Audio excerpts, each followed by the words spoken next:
सभी को नमस्ते, प्रणाम, सत श्री अकाल मित्रों। भगवान धन्वंतरि की कृपा से आज की क्लास आरंभ करते हैं और आज का जो टॉपिक है वही रहेगा धातुओं का पांच भौतिक स्वरूप। ये बहुत ही इम्पोर्टेंट टॉपिक है, हम लोग पढ़ने वाले हैं। धातुओं के बारे में हमने पढ़ लिया है, निर्माण के बारे में, स्वरूप के बारे में, धातुओं के क्षय वृद्धि के बारे में। लेकिन दोषों की भांति धातुओं का भी पंचभौतिक स्वरूप होता है, इसे हमें समझना होगा।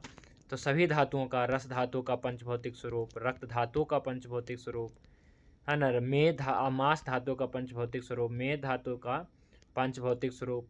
तो पंचभौतिक पहले समझना होगा कि पांच महाभूत क्या है। तो ये कंसेप्ट जो है भारत के बाहर ऑल वर्ल्ड पूरे संसार में यही मान्य है। 5 एलिमेंट है ना, ये आकाश महाभूत है, वायु महाभूत है, तेज महाभूत है, आप महाभूत है, पृथ्वी महाभूत, यही है। और इसके कुछ गुण हैं, ये सभी गुण हमने पहले की क्लास में बता दिया था।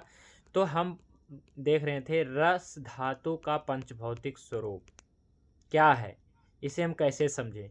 तो आयुर्वेद के ग्रंथों में तो, शास्त्रों में तो कहा गया है कि ये 5 महाभूत होते हैं। लेकिन अभी जो मॉडर्न साइंस है इसमें क्या बताया गया है पंच महाभूतों को, तो इसमें कुछ केमिकल बताए गए हैं जो क्या है कि महाभूतों से साम्य रखता है। जैसे कि एंजाइम्स, जितने भी पाचक एंजाइम्स हैं, तो ये सभी जो है अग्नि महाभूत है। जो एंजाइम होते हैं हमारे शरीर में जो बनते हैं, है ना, चाहे एमाइलेज है या लाइपेज है, या फिर आयुर्वेदिक दृष्टिकोण से जो हम पाचक पित्त कहते हैं, बाइल जूस है ना, या पैनक्रेटिक जूस है, जितने भी एंजाइम्स हैं, तो ये सब जो है अग्नि महाभूत का गुण रखता है। इसलिए हम आयुर्वेद में कहते हैं कि ये अग्नि महाभूत है। तो इस प्रकार से हमने कल उदाहरण दिया था पिछले क्लास में। तो हम समझेंगे सबसे पहले अग्नि का भी कंसेप्ट बहुत बड़ा है ना। तो अग्नि का जो कंसेप्ट आया था कि शांतो अग्नि म्रियते, यानी कि अग्नि के शांत होने से आदमी की मृत्यु हो जाती है। या फिर ऐसा आया था कि रोगा सर्वे अपि मंद अग्नो, ऐसा भागवत ऋषि का ही सूत्र है वैसे। तो इसमें ये, इस सूत्र का अर्थ ये होता है कि प्रायः सभी रोग अग्नि के मंद होने से होता है। प्रायः सभी रोग अग्नि के मंद होने से होता है। तो ऐसा भी नहीं है कि अग्नि के मंद होने से ही होता है। अग्नि मंद होगा इसका मतलब ये है कि पृथ्वी महाभूत और आप महाभूत की वृद्धि हो गई, तभी तो अग्नि मंद होगा। जैसे अग्नि बिल्कुल नहीं है, तो यहाँ इसका मतलब ये है कि पृथ्वी महाभूत या तो आप महाभूत की वृद्धि होगी, या फिर वायु महाभूत की भी वृद्धि होगी। तो वायु महाभूत की वृद्धि से देखे होंगे कि जब कोई दीपक जलाते हैं, तो जब हवा तेज बहती है तो लौ जो होती है इसे जो है बुझने पे विवश कर देती है। या फिर कहीं उसके जो इस प्रकार से जो आप कैंडल जलाते हैं या दीपक जलाते, जो भी हैं, आप देखते हैं कि जो दीप जो लौ होती है, ये क्या है कि बुझने को होती है ना, कुछ ऐसा हो जाता है। लेकिन जब आप पानी डाल देते हैं तो बुझने को होता नहीं है, मतलब ये बुझ ही जाता है।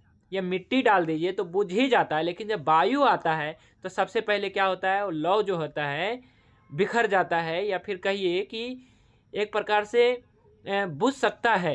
लेकिन ऐसा नहीं कि थोड़ा सा हवा चले तो बुझ ही गया, लेकिन आप थोड़ा सा पानी डाल दीजिए तत्काल बुझ जाता है।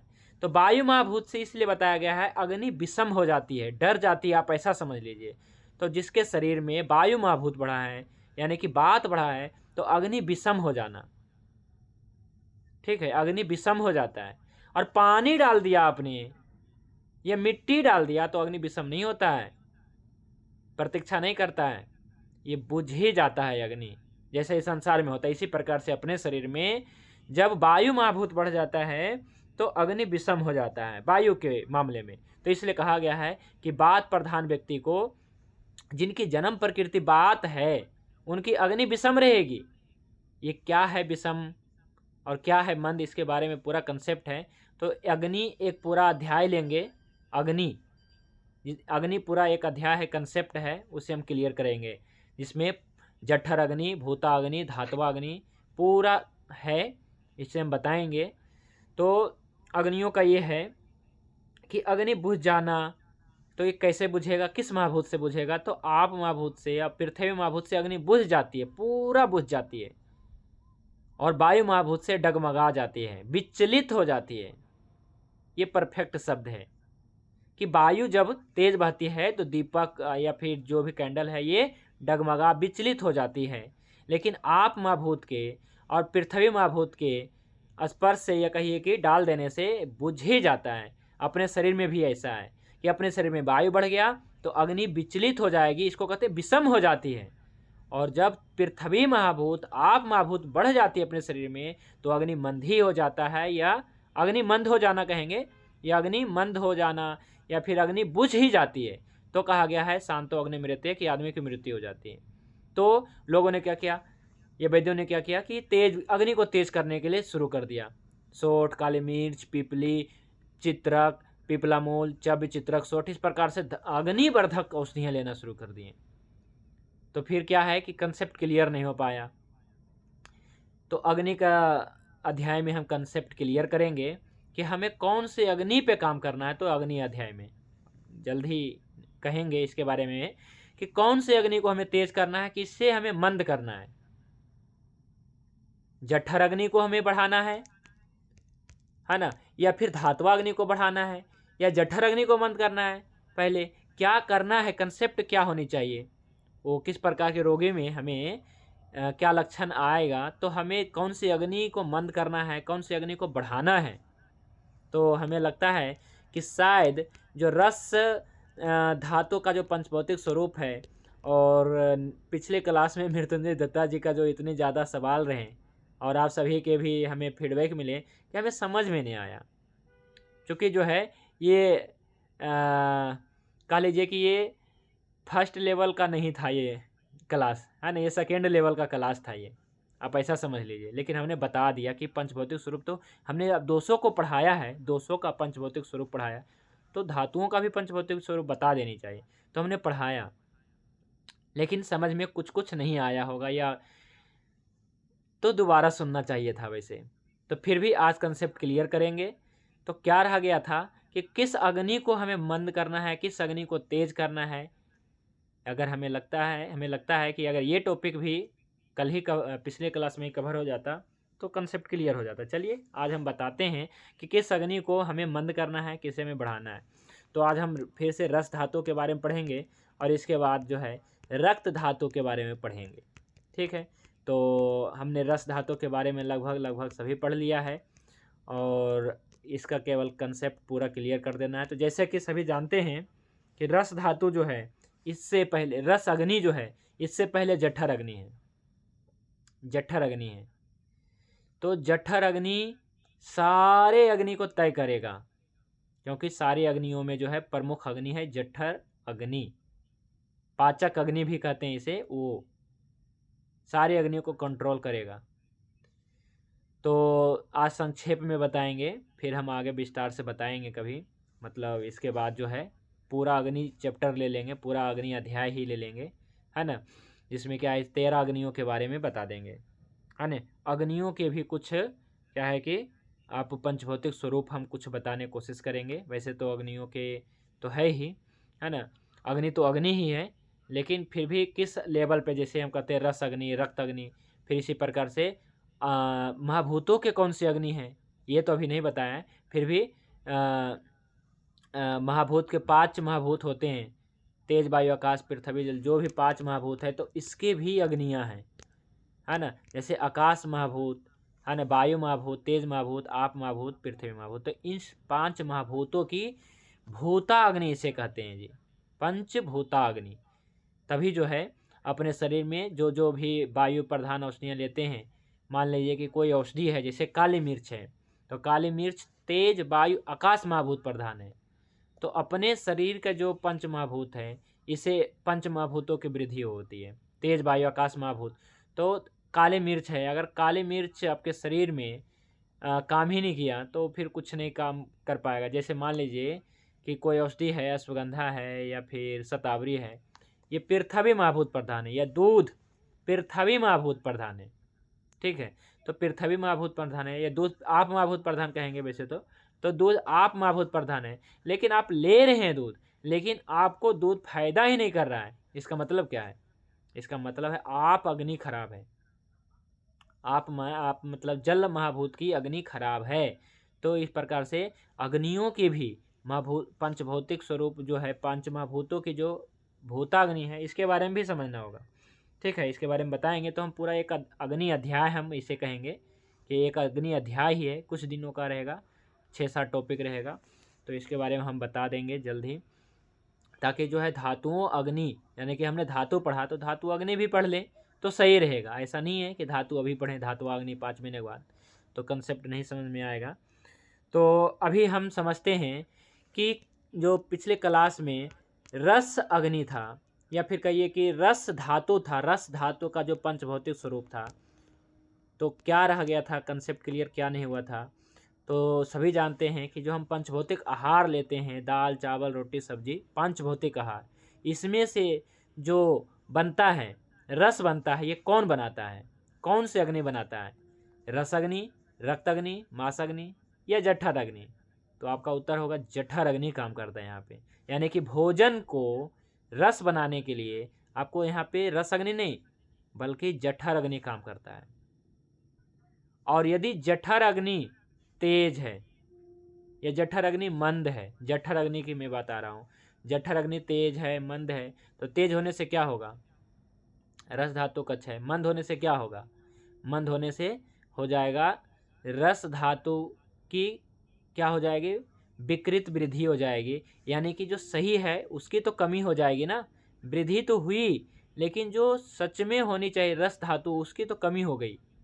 तो आप क्या कहेंगे अगर मान लीजिए कि रस धातु की जठर अग्नि, जठर अग्नि, पहला कंसेप्ट तो क्लियर है कि अगर जठर अग्नि है, आपने पंचभौतिक आहार लिया और जठर अग्नि अगर तेज है, तब तो सब कुछ स्वाहा, इसमें से कुछ बचा नहीं, यानी कि 6 ही 6, कोई वृद्धि नहीं, 6 ही 6 है।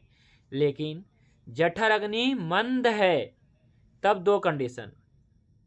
क्या आप सोचते हैं, आप क्या मतलब समझते हैं कि जठर अग्नि मंद है तो क्या होगा? या तो आप कहेंगे कि धातुओं की विकृति, मंद होने से वृद्धि ही होगी, तो वृद्धि होगी किस चीज़ का? रस की, रक्त की, मांस की। लेकिन ये विकृत वृद्धि है ना, मंद हुआ तो कोई भी चीज़ की विकृत वृद्धि होगा। एक कंडीशन तक तो ठीक रहेगा, लेकिन अत्यधिक मंद हो जाएगा तो रस, रक्त आदि धातुओं की विकृत वृद्धि होगा। तो क्या है कि क्वालिटी तो रहेगा नहीं उसमें, तो क्वालिटी वाले की तो कमी रह गई ना। तो आप ऐसा कर सकते हैं कि रस की, रक्त की कमी हो गई, अच्छे चीज़ों की कमी हो गई और बुरे चीज़ों की वृद्धि हो गई। जैसे आप कोलेस्ट्रॉल के बारे में जानते हैं कि एक अच्छे कोलेस्ट्रॉल भी होता है, बुरे कोलेस्ट्रॉल भी होता है ना। VLDL होता है, एक HDL भी होता है, LDL भी होता है। तो HDL और LDL आप सभी जानते हैं। तो क्या है, एक बुरा कोलेस्ट्रॉल भी होता है, एक अच्छे कोलेस्ट्रॉल होता है। जब बुरा कोलेस्ट्रॉल बढ़ जाता है तो क्या कहेंगे, बुरा कोलेस्ट्रॉल बढ़ गया या फिर अच्छे कोलेस्ट्रॉल घट गया? तो आप दोनों में से कुछ भी कह सकते हैं। तो ऐसा भी होता है कि किसी कंडीशन में अगर जठर अग्नि मंद हो गया तो इसका मतलब है कि धातुओं की वृद्धि तो होगा, अग्नि मंद है। मंद होने से धातुओं की वृद्धि, धातुओं के मतलब नहीं इस प्रकार से कहेंगे, जठर अग्नि मंद हो गया तो फिर ऐसा है कि अन्य सभी धातु जितने भी हैं, रस, रक्त आदि, मसल्स वगैरह, जो भी मांस, मेद, अस्थि, मज्जा, शुक्र तक, तो सभी धातुओं की जो है एक प्रकार से कहीं अच्छे जो क्वालिटी वाला होने चाहिए उसकी कमी रहेगी। विकृत वृद्धि हो सकता है, जिससे मांस वगैरह बढ़ जाएगा, है ना। ये सब जो, अब देखिए रक्त तो आपके शरीर में, वो तो रक्त तो दिखता नहीं है, रक्त भी दिखता नहीं है, रस रक्त तो दिखता नहीं, दिखता क्या है आपके शरीर में? मांस दिखता है कि हाँ आपका जो है गाल फूल गया है ना, गला फूल गया है, हाथ पैर पूरा मोटे हो गए हैं, पेट बाहर आ गई है, इस प्रकार से ना मांस, मेद दिखता है आपको। क्या रक्त दिखता है कि रक्त बढ़ गया हो? तो जांच वगैरह या नाड़ी वगैरह आप दिखवाते हैं तो पता चलता है। लेकिन विकृति दिखेगा, है ना, जो लक्षण आएगा वो दिखेगा। जैसे रक्त धातु की विकृत वृद्धि हो गई या विकृति आई तो आपके विभिन्न प्रकार के त्वचा रोग वगैरह, है ना। रस धातु की हुई तो स्वास्थ्य संबंधी समस्या, बहुत सारे कफ से संबंधित समस्या, क्योंकि उसका मल है तो कुछ तो लक्षण तो आएंगे, तभी तो आप बीमार अपने आप को समझते हैं, मानते हैं। तो क्या है कि जठर अग्नि पहला नंबर है। तो जठर अग्नि के अगर तेज हो जाता है, जठर अग्नि तेज हो गए तो सब कुछ नष्ट ही हो जाएंगे, यानी कि रस भी नष्ट हो गया, सारे रस और रस धातु भी नष्ट हो गए, रक्त भी नष्ट हो गया, मांस मेद अस्थि मज्जा शुक्र नष्ट हो गए। तो ये कंसेप्ट तो पता है। लेकिन यदि मंद हो गए तो क्या होंगे, सभी धातुओं का भी मंद हो गए, तो ये मंद होने से वो रस ना बन करके एक टॉक्सिन बन जाता है, जिसे हम आयुर्वेद में आम कहते हैं कि आम बन गया। आम विष, पूरा नाम तो यही है, आम विष एक टॉक्सिन बन गया। तो ये बन गया, और ये क्या है कि पूरे शरीर में घूमेगा, पूरे शरीर में घूमता है। ये आम विष जो होता है घूमता है, जैसे आपके शरीर में रस रक्त घूमता है, उसी प्रकार से ये आम विष घूमता है।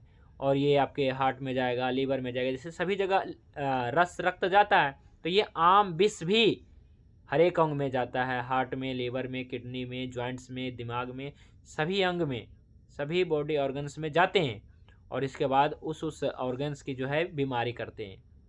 मान लीजिए कि आपके घुटना में चला गया, तभी तो ये आम बात कहलाता है। आपके घुटना में चला गया तभी तो आपके आम बात कहलाता है। आम ज्वर या नव ज्वर भी कहते हैं, इसे नव ज्वर ही कहते हैं। तो बुखार आ जाता है आपको, है ना, क्योंकि आपका भोजन पचा नहीं।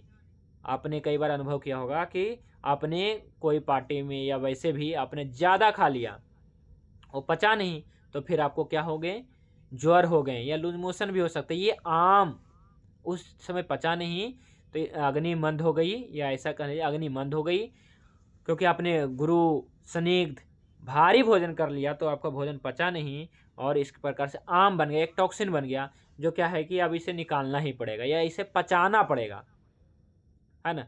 तो क्या है कि जठर अग्नि के मंद होने से, पहली अग्नि के मंद होने से एक विष बनता है, एक विष तैयार होता है, जिसे हम कहते हैं आम विष। आप इसे कच्चा रस भी कह सकते हैं।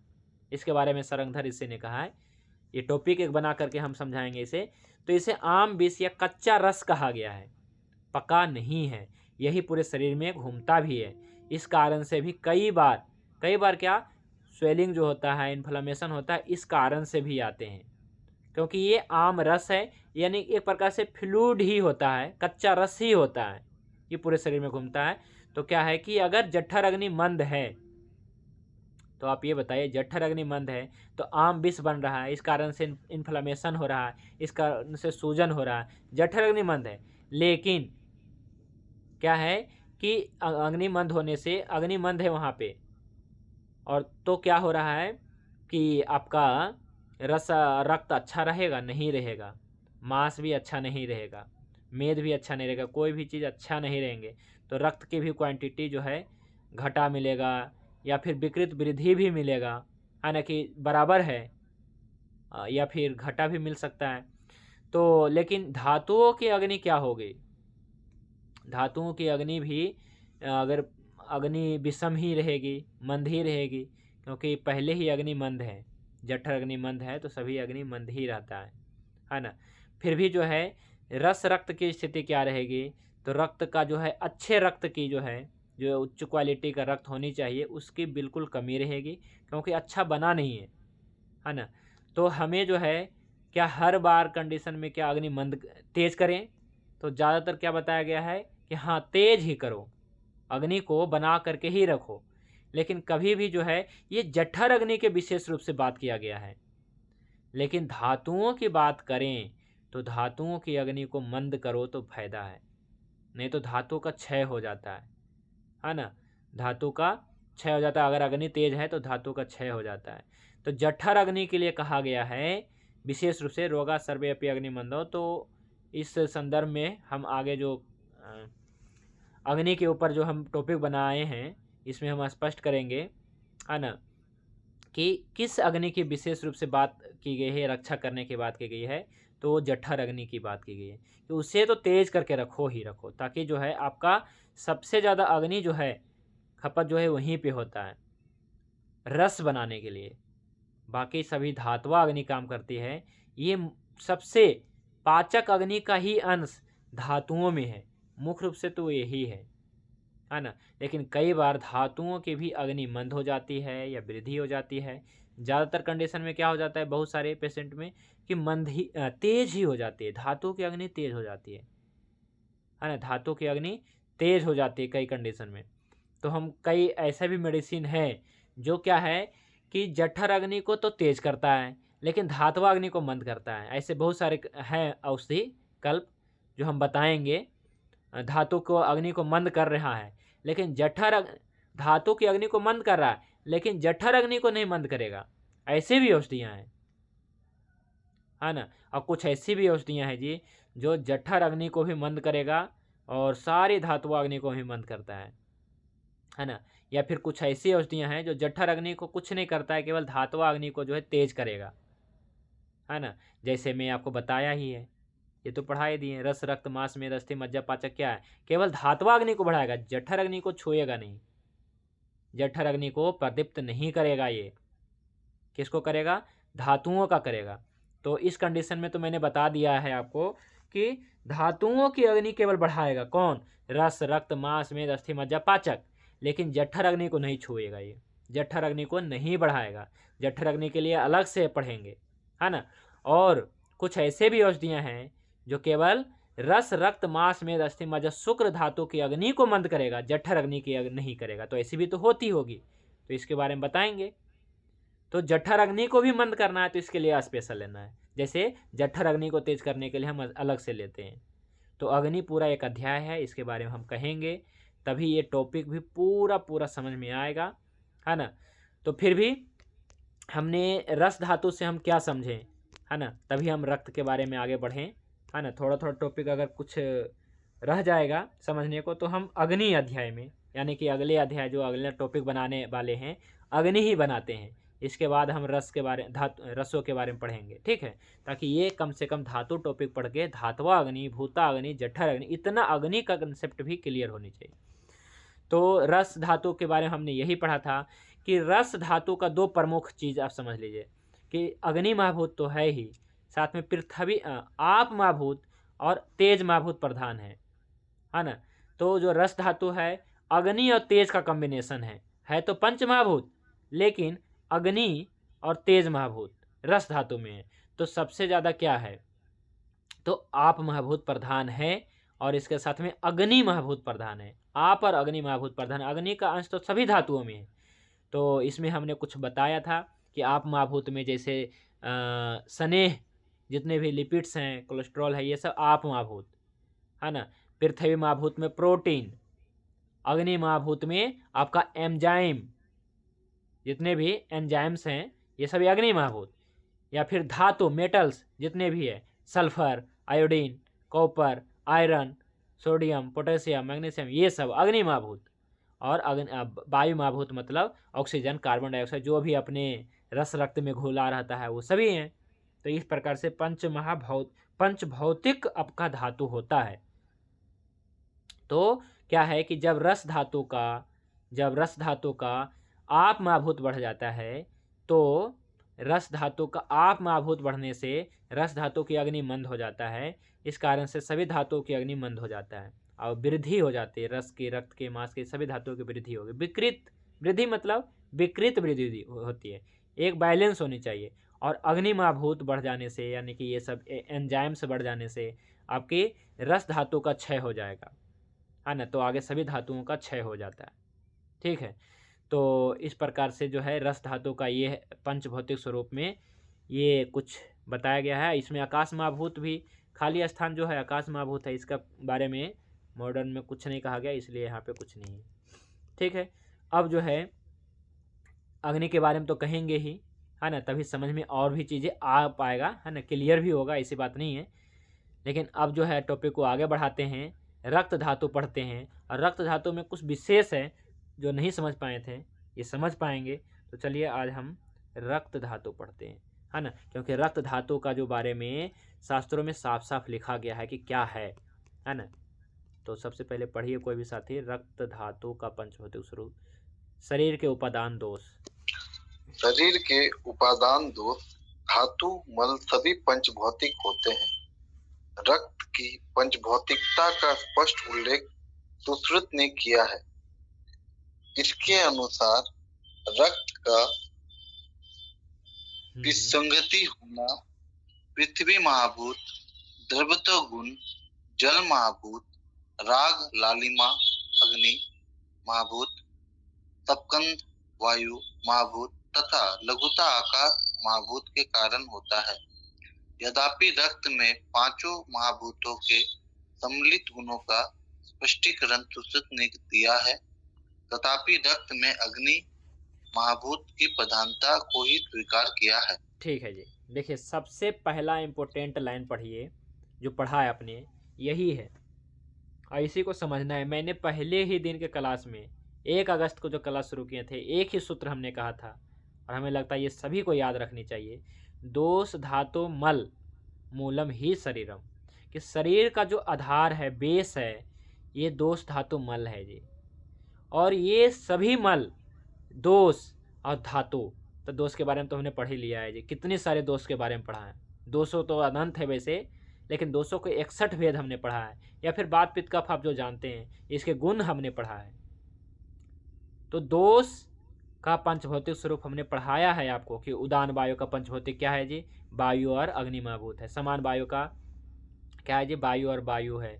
अपान वायु का जो क्या है, वायु जो है और पृथ्वी महाभूत है। प्राण वायु का क्या है जी, वायु और आप महाभूत है। सभी वायु का पंचभौतिक स्वरूप पढ़ाया मैंने। तो धातु का भी क्या है, धातु भी पंचभौतिक है। तो शरीर के उपादान जो चलाता है, जो उपकार करता है शरीर के ऊपर, दोष धातु मल जो शरीर का आधार है, तो दोष भी पंचभौतिक है, धातु भी पंचभौतिक है और मल भी पांचभौतिक है। पूरे संसार ही पंचभौतिक है, पंचमहाभूतों से बना है। तो ये तो स्पष्ट हो गया कि आप मलों के बारे में भी पढ़ेंगे कि मलों का पंचभौतिक स्वरूप, समझ रहे हैं। तो इसके बारे में पढ़ेंगे। मल मतलब क्या, 3 मल, स्वेद पसीना, अष्टूल यानी कि पुरीस, और एक यूरिन यानी कि मूत्र। मल मूत्र पसीना, इस प्रकार से 3 प्रकार के मल कहे गए। धातु मतलब क्या, रस रक्त मांस में अस्थि मज्जा शुक्र। दोष मतलब बात पित्त कफ, यही। तो ये सभी जो है पांचभौतिक होते हैं। पहला लाइन से ये है। दूसरा लाइन में ये लिखा गया है कि रक्त की पंचभौतिकता को स्पष्ट करते हुए सुश्रुत ऋषि ने लिखा है। विशेष करके रस के बारे में ज़्यादा नहीं लिखा है, लेकिन रक्त के बारे में सुश्रुत ऋषि ने लिखा है। अगर रक्त के बारे में कोई ज़्यादा बोला है, लिखा है, कहा है, समझा है ना, रिसर्च किए हैं, तो सुश्रुत ऋषि हैं, है ना। तो सुश्रुत ऋषि ने ही स्पष्ट लिखा है, क्लियर किया है कि रक्त पंचभौतिक है, यानी कि रस भी पंचभौतिक है। मतलब तो क्या है, तो कहा गया है कि जो रक्त का जो विश्र गंधी है, रक्त में एक गंध आता है जी, है ना, ताज़ा रक्त में, यानी रक्त में एक गंध है, विशेष गंध है ना। गंध नहीं है तो क्या है कि आपने सुना होगा कि कुछ ऐसे जंगली जीव होते हैं जो क्या है, आपके रक्त को सूंघ करके आपके शिकार करते हैं। जैसे शायद भालू या फिर बाघ शेर, ऐसा ही कुछ, ऐसा शायद है, शेर। मान लीजिए कि आप कोई युद्ध किए हैं या फिर जंगल में जा रहे हैं और आप जो है दुर्घटनावश आपका कोई भी हाथ पैर में से कहीं भी कट गया और खून बहा, तो कहते हैं कि खून को सूंघ के ही, दूर से ही सूंघ करके, कितने किलोमीटर से कहते हैं, सूंघ करके ही शेर को पता चल जाता है, बाघ को पता चल जाता है कि आ गया है हमारा कोई शिकार। हमने कहीं पढ़ा था ऐसा, शायद है लॉजिक, कि जो शेर होते हैं ये दूर से ही खून को सूंघ लेता है। मनुष्य को जो है भाप सकता है कि कोई मनुष्य है हमारे इलाके में, हम इसका शिकार करें। तो खून का विश्र गंधी होने के कारण, खून के विश्र गंधी होने के कारण चरक ऋषि ने लिखा है कि खून पृथ्वी महाभूत पर, खून में पृथ्वी महाभूत है।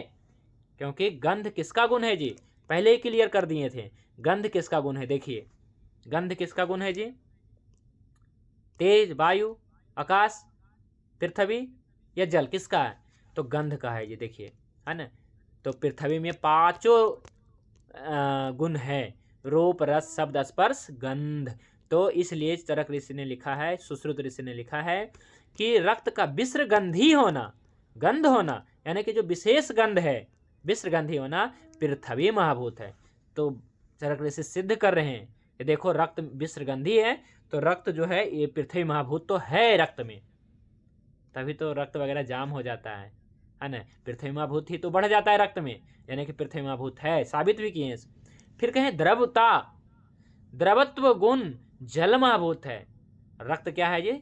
पूरे शरीर में गति है, यानी कि द्रव है तभी तो गति है, सूक्ष्म भी है वैसे तो द्रव गुण के कारण बहता है, इसका मतलब जल महाभूत है, ये भी बता दिया। और कहा है तीसरा, है ना, तीसरा है राग यानी कि लालिमा। इससे कहा है कि इसमें अग्नि महाभूत है, लाल है इसका मतलब अग्नि महाभूत है। और स्पंदन यानी कि उसमें जो गति है, इसका मतलब है वायु महाभूत है। और लघुता या सूक्ष्मता है, तो इसका मतलब है वायु महाभूत है। तो इस प्रकार से सुश्रुत ऋषि ने रक्त को पंचभौतिक साबित ही कर दिया। और सूत्र भी देखिए है, अष्टांग हृदयम सूत्र स्थान अध्याय 14 सूत्र संख्या 9 में ये क्लियर है जी कि रक्त जो है पंचभौतिक है, रक्त पंचभौतिक है। लेकिन कहा गया है, सुश्रुत नहीं लिखा है, स्पष्ट करते हुए कहा है कि रक्त में अग्नि महाभूत की प्रधानता है।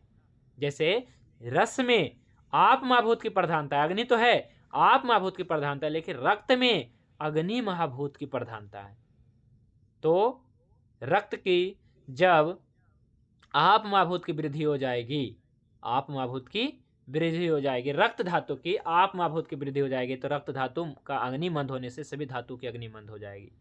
अब विकृत वृद्धि होकर के जो वृद्धि का मैंने लक्षण बताया वो सब होगा। और अगर अग्नि तेज हो जाएगा, रक्त धातु का अग्नि तेज हो जाएगा, तो रक्त धातु का क्षय हो जाएगा, मांस में अस्थि मज्जा शुक्र धातु क्षय हो जाएगा। तो सुश्रुत ऋषि ने, विशेष रूप से सुश्रुत ऋषि ने कहा है रक्त पंच महाभौतिक है। रक्त जो है पंच भौतिक है, 5 एलिमेंट से बना है ना। तो रक्त जो है, ये जो गुण है इसमें रक्त का विसर्गंधी होना, द्रवत्व होना, द्रव है कि नहीं, लाल है, अग्नि महाभूत ये दिखाता है, लघुता है ये आकाश महाभूत दिखाता है, और स्पंदन वायु महाभूत, जैसे कोई भी चीज़ स्पंदन कर रहा है, नाड़ी चल रहा है, तो वायु महाभूत दिखाता है ना। तो वायु महाभूत जो है स्पंदन यानी कि जो गतिशील भी है अपने शरीर में रक्त, ये वायु महाभूत का कारण है। इस प्रकार से फिर भी बताया है कि ये रक्त जो है तेज महाभूत प्रधान है। ठीक है, अब यहाँ से पढ़िए, आर्तवम सोनितम त्वाग्नेयम, ये आचार्य चक्रपाणी।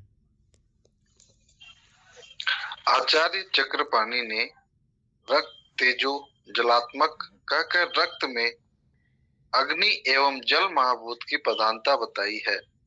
वही डलहनाचार्य ने अतिरिक्ता गुना रते वही वर्णित कर अग्नि महाभूत की प्रबलता मानी है। वृद्ध भागवत ने रक्त को प्रकृत्या तुम्या गे कहा है।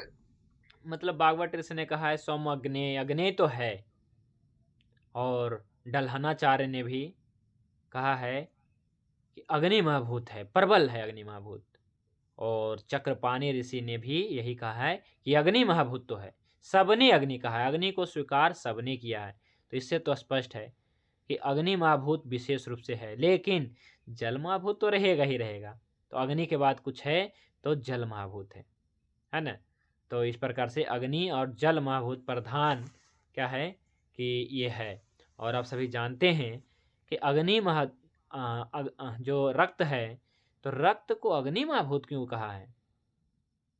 क्योंकि सारे एंजाइम्स जो होते हैं और मेटल्स होते हैं ये रक्त में ही रहते हैं, इसलिए रक्त की जो अग्नि बढ़ा करके रखते हैं, इसलिए कहा है। क्योंकि ये सभी फायर एलिमेंट है ना, इस कारण से जितने भी बताया है एंजाइम्स होते हैं, है ना। तो रक्त धातु का देखते हैं, इसका छोड़िए, रक्त धातु का देखिए।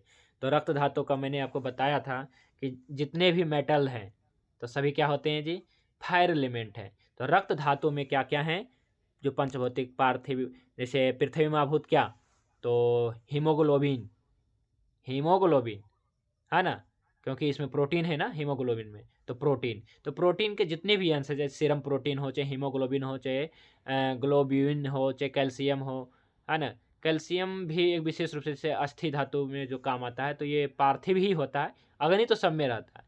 ग्लूकोज है तो पृथ्वी माभूत, और आप माभूत में लिपिड्स, स्नेह, ये सब तो बताया।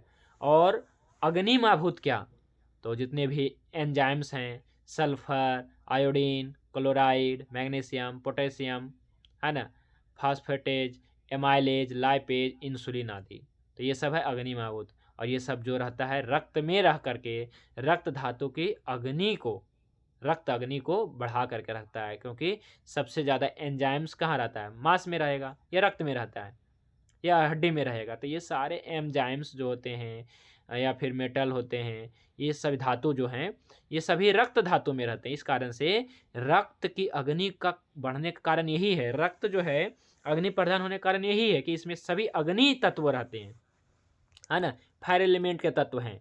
ठीक है, तो इस प्रकार से क्या है, कहा गया है कि रक्त जो है पंचभौतिक तो है, लेकिन रक्त जो है तेज महाभूत प्रधान धातु है, तेज महाभूत, और जल महाभूत तो है ही, जल है तभी तो इसमें द्रवत्व है। तो इस प्रकार से आचार्यों ने कहा है ना। तो इससे रक्त में अग्नि महाभूत की प्रबलता स्वीकार किया गया है। यही कारण है कि आपको रक्त में पाचक अग्नि, भूता अग्नि एवं धात्वा अग्नि तीनों के पाचक अंश विद्यमान रहते हैं, है ना। इस प्रकार से जैसे आधुनिक दृष्टिकोण से देखा जाए, यहाँ से पढ़िए कोई भी साथी, फिर समझ में आएगा। आधुनिक दृष्टिकोण से देखा जाए तो इस प्रकार स्पष्ट होता है कि रक्त में अग्नि महाभूत की प्रबलता होती है। कारण यह है कि रक्त में पाचक अग्नि, भूता अग्नि एवं धातु अग्नि तीनों के पंचकाश विद्यमान रहते हैं। आधुनिक दृष्टि से देखा जाए तो अनेक पाचकांश एंजाइम्स जो महास्रोतस की पाचक अग्नि में विद्यमान रहते हैं वो रक्त में भी पाए जाते हैं, यथा एमाइलेज, लाइपेज एंड फास्फेटेज। रक्त के पंचभौतिक को आधुनिक क्रिया शरीर की दृष्टि से निम्न रूप में समझा जा सकता है। चलिए ठीक है, पार्थिव, ठीक है। देखिए, इस प्रकार स्पष्ट होता है कि रक्त में अग्नि महाभूत की प्रबलता होती है, और यही कारण है कि रक्त में क्या है, ये पाचक अग्नि का भी अंश है,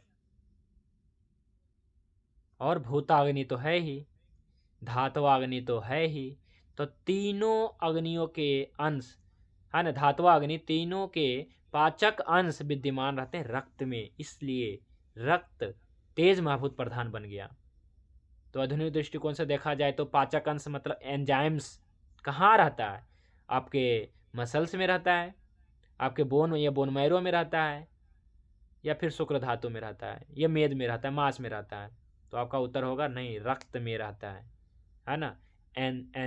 एंजाइम्स जो हैं इसमें रहता है। तो महास्रोतस यानी कि अमाशय या फिर डाइजेस्टिव सिस्टम के पाचक अग्नि में विद्यमान रहते हैं, वे रक्त में भी पाए जाते हैं। जैसे मैं कुछ उदाहरण दे दिया यहाँ पे, एमाइलेज, लाइपेज, ये सब जो है फायर एलिमेंट है, ये और ये पाचक अंश है ना। ये क्या है, ये पाचक अग्नि है, ये सब है ना। पाचन में एमाइलेज, लाइपेज और फास्फेटेज क्या करता है, तो पचाने का काम करता है, लेकिन रहता है रक्त में। तो इसलिए क्या है, तो पाचक अग्नि तो है ही, यानी कि जठर अग्नि का अंश तो है ही रक्त में, भूताग्नि का तो हो ही गया, और धात्वा अग्नि का भी है। भूताग्नि का वैसे आप कैसे समझ सकते हैं, इसके बारे में और विस्तार से बताएंगे आगे। धात्वा अग्नि का तो समझ रहे हैं कि रक्त धातु का तो अग्नि है ही इसमें, है ना। अब भूताग्नि का भी तेज महाभूत है ही इसमें। तो इस प्रकार से इसमें तीनों अग्नियों की इसमें अंश रक्त में ही है। इस कारण से इस रक्त जो है तेज महाभूत प्रधान इसलिए बन गया जी, है ना। तो पार्थिव अंश के रूप में जो है उपस्थित इसमें क्या क्या है जी, तो सीरम प्रोटीन है, हीमोग्लोबिन है, ग्लोब्यूलिन है, ग्लूकोज है, ये सब क्या है, ये तो इस चार्ट से आप समझ ही सकते हैं कहाँ गया। ये वाला चार्ट में यही बताया गया, जो ये सब जो लिखा गया है ना, तो इसका मतलब यही है कि रक्त जो है इसका पंचभौतिक स्वरूप क्या है जी। तो पंचभौतिक स्वरूप तो आपने बता दिया कि किस किस गुण के कारण क्या है। जैसे विसर्गंधी होने के कारण ये गंध है, यानी कि पृथ्वी महाभूत। सूक्ष्म है, गतिशील है इसलिए वायु महाभूत, और ये लालिमा है इसमें इसलिए अग्नि महाभूत, द्रवत्व है द्रव रूप में है इसलिए जल महाभूत, और कौन सा महाभूत बच गया, और सूक्ष्म होने से हल्कापन होने से ये आकाश महाभूत। तो इस प्रकार से, और मॉडर्न से देखें तो अग्नि महाभूत का अंश इसमें सभी हैं, इसमें धात्वा अग्नि, पाचका अग्नि है ना, और साथ में भूता अग्नि सब इसमें है। तो अग्नि महाभूत क्या क्या है, कौन कौन से एलिमेंट अग्नि महाभूत के हैं, ये सभी है, जितने भी पाचक एंजाइम हैं, मेटल है, सभी इसमें हैं। और आप महाभूत, पार्थिव महाभूत मतलब सारे प्रोटीन, पार्थिव मतलब प्रोटीन, ठीक है। तो ये सब पार्थिव प्रोटीन वगैरह ये सब है रक्त धातु के बारे में। तो आज हम जो है रक्त धातु के बारे में पढ़ लिए हैं। आगे की क्लास में हम मांस धातु के बारे में पढ़ेंगे, सभी धातु की अग्नि के बारे में पढ़ेंगे, और इसके बाद हम अग्नि ही पढ़ेंगे। कोई बड़ा टॉपिक नहीं है, अभी लगातार पढ़ लेंगे तो 3 4 5 या क्लास होंगे, अग्नि का कंसेप्ट भी क्लियर हो जाएगा, तो और अच्छा हो जाएगा जी आप सभी के लिए। जो हमारी चिकित्सा है, हमारी जो चिकित्सा है ना, वो अग्नि चिकित्सा है ना, कि हम अग्नि की ही चिकित्सा करते हैं। इसको हम काय चिकित्सा भी कहते हैं, है ना। काय चिकित्सा मतलब क्या, कि अग्नि की चिकित्सा, और पूरे चिकित्सा स्थान जो है अग्नि पे टिका हुआ है कि अग्नि क्या है। इसलिए शास्त्रों में 13 अग्नियों की कल्पना की गई है, यह है ना। आयुर्वेद में 13 अग्नियां हैं। इसी को हमें क्या करना है, किसी को मंद करना है, किसी को तेज करना है, जठर अग्नि को मंद करना है, धातवा अग्नि को मंद करना है, या धातवा अग्नि को तेज करना है, और जठर अग्नि को भी तेज करना है।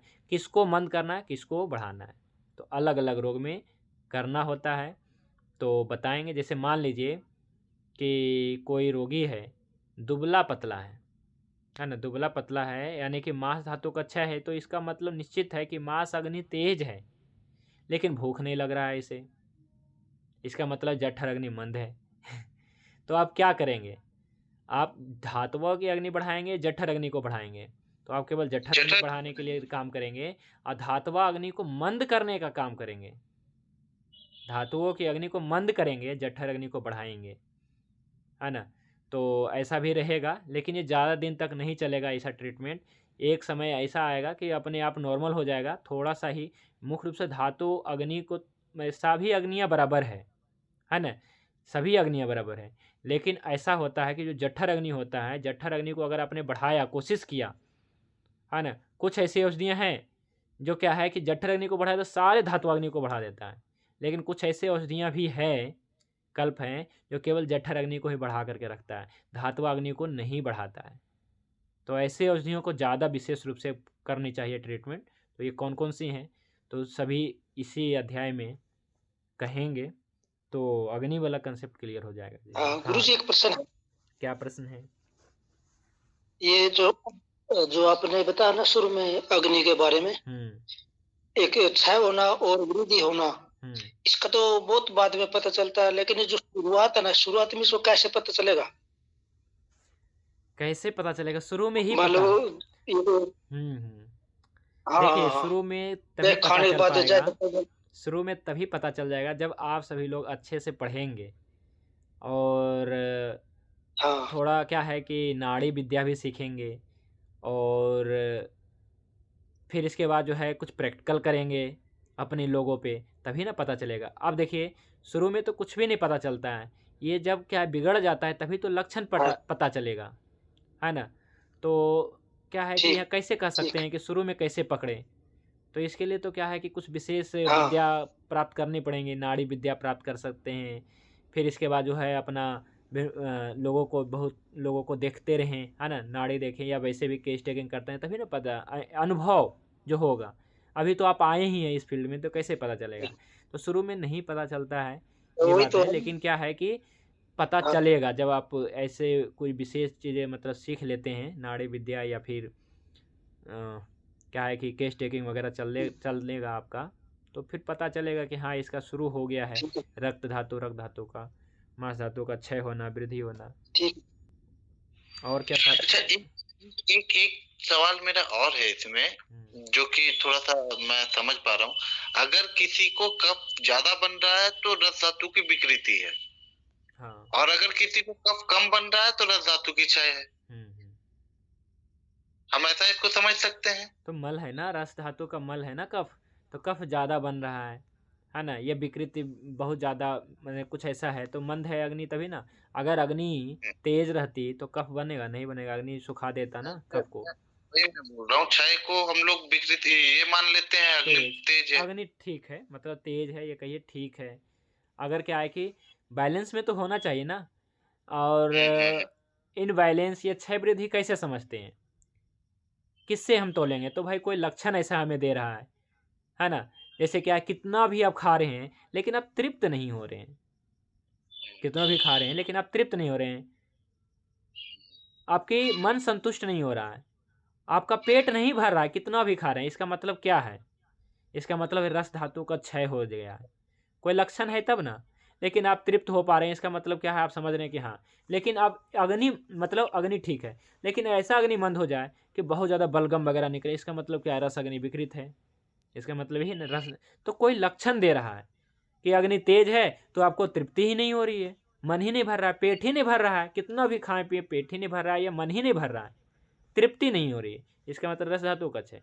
और यदि क्या है कि बिना कुछ खाए पिए मन भरा भरा रहे, इसका मतलब अग्निमंद है, रस धातु की अग्निमंद है। और भी अग्नि हो सकता है इसमें, जठर अग्नि वगैरह भी अग्निमंद है। और लक्षण तो आएगा ही ना कुछ लक्षण आएगा, जैसे बलगम ही ज़्यादा निकले, इसका मतलब अग्निमंद है। ठीक है जी, इसके लिए बस इतना ही। नेक्स्ट क्लास में हम पढ़ेंगे मास धातु का पंचभौतिक स्वरूप और सभी धातुओं का पंचभौतिक स्वरूप, और हम अग्नि अध्याय पढ़ेंगे। धात्वाग्नि 7, भूताग्नि 5, जठर अग्नि 13 अग्नियों के बारे में हम बताएंगे। अब शांति पाठ करके आज की क्लास को विराम कर देते हैं। ओम ध्यो शांति अंतरिक्षम शांति पृथिवी शांति आपः शांति औषधयः शांति वनस्पतयः शांति विश्वदेवः शांति ब्रह्म शांति सर्वं शांति शांतिरेव शांति सामा शांतिरेधि। ओम शांति शांति शांति। सभी को नमस्ते, शुभ रात्रि। भगवान धन्वंतरि की कृपा आप सभी पे बने रहे। जय धन्वंतरि, जय आयुर्वेद।